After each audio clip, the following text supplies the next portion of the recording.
रूस को फिर से जेलेंस्की की ललकार, यानी कि जेलेंस्की ने अब भी घुटने नहीं टेके हैं। लगातार जवाब जेलेंस्की की ओर से दिया जा रहा है। यूक्रेन न झुकेगा न पीछे हटेगा, यही संदेश उन्होंने अपने नागरिकों को भी दिया है। उनका कहना है कि लगातार लड़ाई लड़नी है, हमें झुकना नहीं है, रुकना नहीं है और ठहरना नहीं है, क्योंकि हम रूस को मुंह तोड़ जवाब देंगे। यूक्रेन न झुकेगा न पीछे हटेगा, ये राष्ट्रपति जेलेंस्की की ओर से अब साफ तौर पर कह दिया गया है। लेकिन इस बीच सभी खास मेहमान हमारे साथ जुड़े हुए हैं।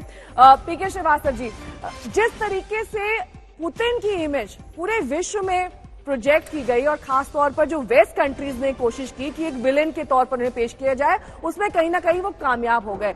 लेकिन बतौर देश, बतौर एक राष्ट्रपति, अगर पुतिन के नजरिए से आप सोचें तो कहां तक उनकी ये लड़ाई आपके नजरिए से ठीक है और कहां पर पुतिन चूक गए हैं और कहीं ना कहीं दबाव में आ रहे हैं?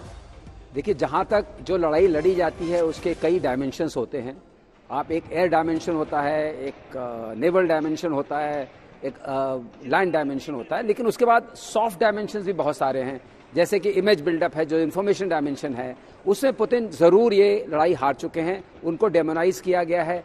लेकिन इस पूरे स्टॉर्म का there is an eye of storm जिसको बोलते हैं, उसके एक केंद्र बिंदु है। वो केंद्र बिंदु एक सिंपल सा था कि यूक्रेन बफर स्टेट रहे और वो नाटो को ज्वाइन नहीं करे।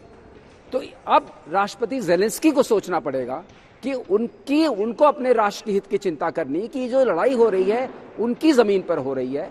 उनको सामान जरूर मिलने को लोग कह रहे हैं, उनको एड मिलेगी, लेकिन वो एड उन तक पहुंचेगी कैसे, क्योंकि नेवल ब्लॉकेड हो चुका है। अगर पहुंचेगी भी तो थोड़ी मात्रा में पहुंचेगी, लेकिन उनके जो सिटीजन्स हैं उनके ऊपर कहर बरपा हो रहा है, उसको संभालना, उसको समझना, ये उनकी जिम्मेदारी है, क्योंकि वो राष्ट्र नेता है। उनको देखना उनका राष्ट्रहित कहाँ है। क्या उनका राष्ट्रहित इसमें है कि वो लड़ाई लड़ते रहें? क्या ये सचमुच में उनकी लड़ाई है? ये उनको बहुत सोचना पड़ेगा। या ये लड़ाई जो है वो सुपर पावर्स की है, उसके बीच में वो फंसे हुए हैं।